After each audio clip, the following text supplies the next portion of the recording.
صحابہ کرام وہ شخصیت جو حضور صلی اللہ تعالی علیہ وسلم کے ایک اشارے پر اپنی جان ہتھیلی پر لیے کھڑے رہتے تھے۔ ان کی شخصیت کو اسلام میں کافی بلند بتایا گیا ہے۔ انہوں نے اللہ اور اس کے رسول کے لیے اپنی زندگی کے اندر بہت ساری تکالیف اٹھائی اور انہی تکالیف کی وجہ سے انہوں نے اسلام کا پرچم سر بلند کیا۔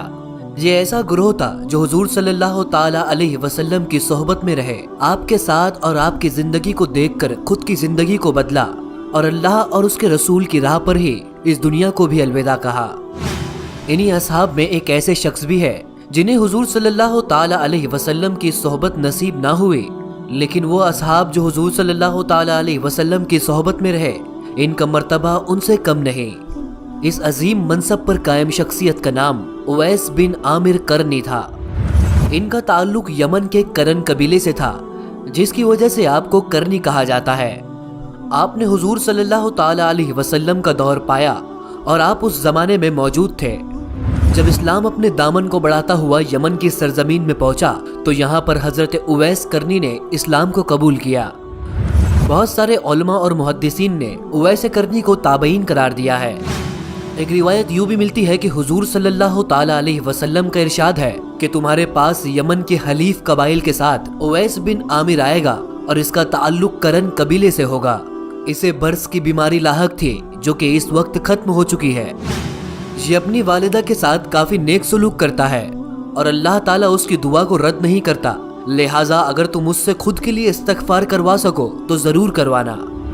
روایتوں میں ملتا ہے کہ حضرت عمر رضی اللہ تعالیٰ عنہ نے تقریباً 10 سالوں تک اویس کرنی کو تلاش کیا۔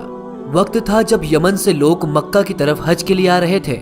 حضرت عمر فاروق نے یمن سے آئے ہوئے لوگوں کو ایک طرف جمع کیا اور آپ نے ان سے فرمایا کہ تم میں سے اگر کوئی قبیلہ مراد یعنی کرن کا ہو تو وہ میرے سامنے آئے۔ اس وقت صرف قبیلہ مراد کے لوگ ہی کھڑے رہے۔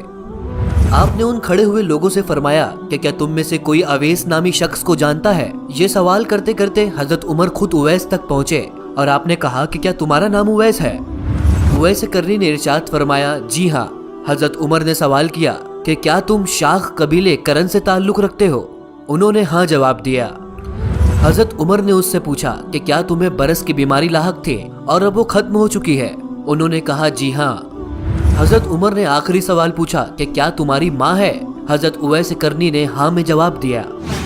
حضرت عمر فاروق رضی اللہ تعالی عنہ نے اویس کرنی سے کہا کہ میں نے حضور صلی اللہ تعالی علیہ وسلم کو کہتے ہوئے سنا ہے کہ تمہارے پاس اویس کرنی آئے گا۔ یہ قبیلہ مراد سے ہوگا جو کرن کی ایک شاخ ہے۔ اسے برس لاحق تھا لیکن اب وہ صرف 1 درہم باقی ہے اور اس کی ایک ماں ہے جس کے ساتھ وہ نہایتی حسن سلوک کرتا ہے، اور اگر وہ اللہ کے بھروسے پر کوئی قسم اٹھا لے تو اللہ اسے ضرور پورا کرے۔ اور حضور نے یہ بھی کہا کہ اگر ہو سکے تو تم اس شخص سے خود کے لیے دعا کروانا، تو آپ میرے لیے دعا کریں۔ لہٰذا حضرت اویس کرنی نے حضرت عمر کی بخشش کے لیے دعا کی۔